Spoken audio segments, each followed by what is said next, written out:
اس tournament کو لے کے، اس ایونٹ کو لے کے، وہ یہ کہ ہمارے کمیونٹی کے جتنے بھی ینگسٹرز ہیں ہم چاہتے ہیں کہ وہ پازیٹیو ایکٹیویٹیز میں آئیں. آج کل کے دور میں آپ کو پتہ ہے کہ دور کس طرح چل رہا ہے، معاشرہ کس طرح سے جا رہا ہے. بہت سارے ینگسٹرز جو ہیں وہ پان، گٹکے، چھالیا، پھر گلیوں میں بیٹھنا، چائے کی ہوٹل پہ بیٹھنا. تو ہم چاہتے ہیں کہ اسپورٹس جو ایک ایسی ایکٹیویٹی ہے جو ینگسٹرز کو ان سارے چیزوں سے ڈائیورٹ کر سکتی ہے. جبار راٹھور کا کہنا تھا کہ کورونا کی وبائی صورتحال میں ایسی لیگ کا انعقاد خوش آئند ہے. آج کی جو یہ تقریب عرفان ڈینی نے اور کتیانہ جماعت نے جو کی ہے سیزن 2 کی، ماشاءاللہ بہت ہی اچھا ایونٹ، بہت ہی خوش آئند ایونٹ. یہ ایک ملک کے لیے، کراچی کے لیے، اور ایسے حالات میں جہاں کرونا جیسی وبا سے سب پریشان ہے، ایسے میں ان کا یہ ایونٹ کرنا اور اتنا میگا ایونٹ کرنا، ماشاءاللہ ان کی پوری ٹیم کو، عرفان ڈیڈی کو، کتیانہ جماعت کو، سب کو مبارکباد. اور میں چاہوں گا کہ ایسی چیزیں، ایسے ایونٹ بار بار ہوتے رہیں. Memon leadership forum Pakistan chapter کے وائس چیئرمین ایاز بندوکڑا کا کہنا تھا کہ KMA نے ایک بڑا ٹرینڈ متعارف کرایا ہے، جبکہ دیگر میمن جماعتیں بھی اس طرح کے اقدامات کر رہی ہیں. میمن لیڈرشپ فورم بھی لیگ کرانے جا رہی ہے، جس پر انہیں اور تمام میمن برادریوں کو مبارکباد دیتے ہیں. ماشاءاللہ ایک چھت کے نیچے پوری کتیانہ برادری کو اور پوری میمن قوم کو جمع کرنا یہ بہت احسن طریقہ ہے. ماشاءاللہ میں تمام کتیانہ برادری کو، کتیانہ جماعت کو اور تمام میمن برادری کو مبارکباد پیش کرتا ہوں کہ ایک نیا ٹرینڈ میمن برادری کے اندر الحمدللہ آیا ہے. اور جوک درجو ہر برادری میں اور فیڈریشن میں، اور دوسری طرف خاص کر کے میمن لیڈرشپ فورم جو کرکٹ کا میچ کرنے جا رہی ہے، میں سب کو بیسٹ آف لک کرتا ہوں اور عرفان ڈیڈی صاحب کو خاص کر کے بیسٹ آف لک کرتے ہیں. بابائے تھیلیسیمیا حاجی عثمان پردیسی کا کہنا تھا کہ اس طرح کی سرگرمیوں سے لوگوں میں میل جول بھی بڑھتا ہے، جس سے لوگ ایک دوسرے کے اور قریب آتے ہیں. کرکٹ ایک ایسا میچ ہے جو لوگوں کو، سوسائٹی کو آپس میں جوڑتا ہے نا. تو یہاں بیٹھیں گے، ایک دوسرے سے ملاقات ہوگی، میچ دیکھنے آئیں گے، ہم دیکھنے جائیں گے ان کے. تو اس قسم سے ایکٹیویٹی سے ایک دوسرے سے ملاقاتیں رہتی ہیں، ایک دوسرے کے پرابلم ہم سمجھتے ہیں، سب کچھ اسی طرح کا. یہ ایک سوشل گیدرنگ ہے، اور سوشل ایکٹیویٹیز میں اس لیے کہتا ہوں کہ یہ بہت سوسائٹی کے لیے ضروری ہے کہ اس کی وجہ سے ہمارا ایک دوسرے سے ملاپ ہوتا ہے. World Memon organization global youth wing NIC اور youth sports development working committee کے اشتراک سے ہندوستان کے شہر سورت میں پہلی مرتبہ نوجوانوں کے لیے لیڈرشپ اجلاس کا انعقاد کیا گیا. مزید جانتے ہیں اس رپورٹ میں.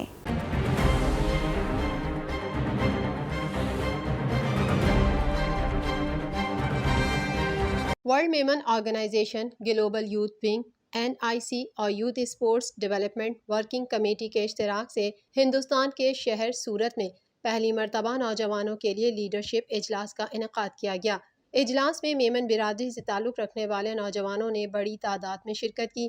یہ اجلاس بروز اتوار کو سوراشٹرا ہلائی میمن جماعت میں یوتھ لیڈرشپ کا اجلاس منعقد کیا گیا. اس میٹ اپ کے دوران نوجوانوں کے اندر خدمت انسانیت کا جذبہ پیدا کرنے اور میمن برادری کی فلاح بہبود کے کام کو سر انجام دینے کی اصلاح کی گئی. اس دوران مقررین نے نوجوانوں کو اپنے تجربات سے آگاہ کیا. اجلاس میں بطور اسپیکر جاوید پاریک نے 1 man army, Naushad Godil 300 cataract surgery, Hadi Bhawalnagar والا rising all alone, Seema Kholiya project hope, Salma Memon Umeed foundation, Aksha Memon boosting entrepreneurship, Mufti Ghufran Mufti with differences, CA Sohail and team together forever Sohail, سہیل میمن نیڈ ٹو انوویٹ اور سرفراز میمن اٹ امپاورمنٹ کے موضوع پر اپنی نوجوانوں کو اپنے تجربات سے آگاہ کیا.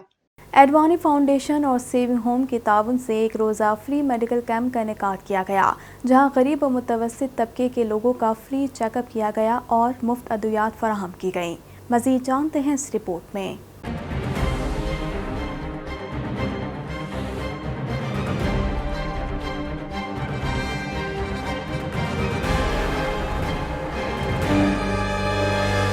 ایڈوانی فاؤنڈیشن اور سیونگ ہوم کے تعاون سے ایک روزہ فری میڈیکل کیمپ کا انعقاد کیا گیا، جہاں غریب اور متوسط طبقے کے لوگوں کا فری چیک اپ کیا گیا اور مفت ادویات فراہم کی گئیں. یہ کیمپ لیاری کے علاقے آگرہ تاج میں لگایا گیا. اس کیمپ میں گائناکالوجسٹ، آنکھوں کے سرجن، ڈینٹسٹ اور بچوں کے ڈاکٹر نے لوگوں کا مفت معائنہ کیا. اس موقع پر سیونگ ہوم کے CEO اقبال اڈوانی کا کہنا تھا کہ میڈیکل کیمپ میں راشن کی فراہمی کے ساتھ خدمت خلق کے کام کو بھی سر انجام دیا جا سکتا ہے. انہوں نے مزید کہا کہ مستقبل میں بھی اس کام کو جاری رکھنے اور اس میں اضافہ کیا جائے گا۔ اسی کے ذریعے آپ بہت سے کام اور بھی آ سکتے ہیں. آپ اسی میڈیکل کیمپ میں کبھی راشن ڈسٹریبیوٹ کر سکتے ہیں, کبھی دوسرے کام. اسی کے ساتھ اپنے آپ کو اس کے ساتھ اور کام کر سکتے ہیں. جیسے ہمارا پہلے میڈیکل کیمپ تھا, صرف اس کا وہ ڈیپینڈ کرتا تھا صرف میڈیسن کے اوپر کہ ہم نے میڈیسن دیے, مقصود 2-4 ڈاکٹر آئے, انہوں نے لکھ کے دیا, ہم نے میڈیسن دیا. اب جیسے جیسے وقت گزرتا جاتا ہے کہ آنکھوں کا بھی علاج یہاں ہی ہو جاتا ہے, آنکھوں کا آپریشن, دانتوں کا علاج. تو یہ میرا مقصد کہنے کا یہ کہ میڈیکل کیمپ میں ہم سب چیزوں کو وسیع کر لیں گے.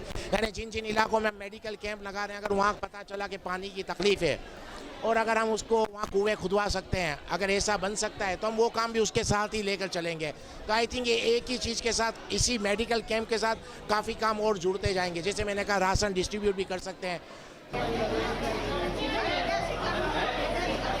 ایف بی آر کی جانب سے point of sale, sale tax اور سیل ترمیمی آرڈیننس پر تحفظات دور کیے جانے کے بعد تاجروں نے اپنا احتجاجی پروگرام مؤخر کر دیا. مزید تفصیلات اس رپورٹ میں.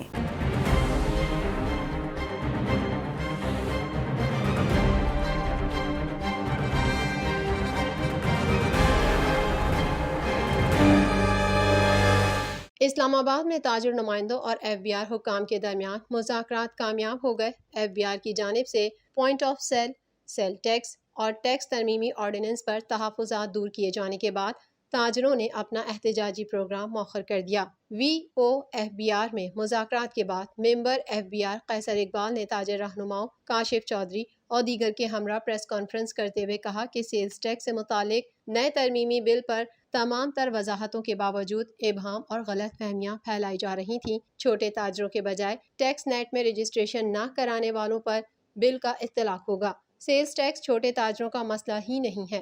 ایف بی آر گھروں میں بیٹھ کر پیسہ کمانے والوں کو ٹیکس نیٹ میں لائے گا. کاشف چودھری نے کہا کہ ملک بھر میں ایف بی آر افسران کو تاجروں کے ساتھ مل بیٹھ کر تحفظات دور کرنے کی ہدایت کریں گے. اس کے علاوہ point of sale, sales tax اور ٹیکس ترمیمی آرڈیننس کے حوالے سے تحفظات دور کر دیے گئے ہیں. چھوٹے تاجر پر پوائنٹ آف سیل کا اطلاق نہیں ہوگا, جبکہ بجلی کے بل سے چھوٹے تاجروں پر اضافی ٹیکس بھی نہیں لگیں گے. تحفظات دور ہونے پر 27 ستمبر کو اسلام آباد میں احتجاجی پروگرام مؤخر کرتے ہیں. تاجر رہنما خواجہ سلمان صدیقی نے کہا کہ ایف بی آر کی یقین دہانیوں سے مطمئن ہے, لہٰذا احتجاج کی کال واپس لے لی ہے. توقع ہے کہ حکومت اور ایف بی آر تاجروں کے مسائل حل کرنے میں اپنی ذمہ داریاں ادا کرے گی. امریکی کرنسی تاریخ کی بلند ترین سطح کو چھو گئی, جبکہ پاکستان اسٹاک مارکیٹ میں ایک مرتبہ پھر غیر یقینی صورتحال کے باعث بدترین مندی ریکارڈ کی گئی. مزید جانتے ہیں اس رپورٹ میں.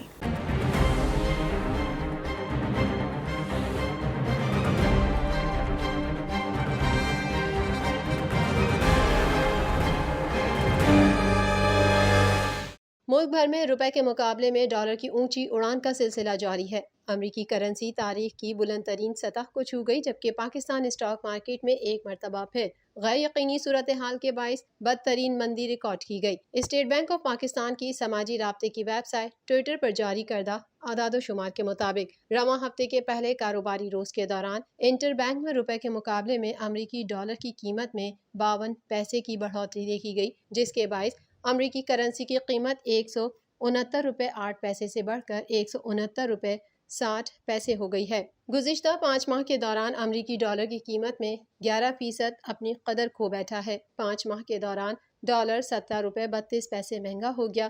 دوسری طرف پاکستان اسٹاک مارکیٹ میں اتار چڑھاؤ کے بعد بدترین مندی ریکارڈ کی گئی.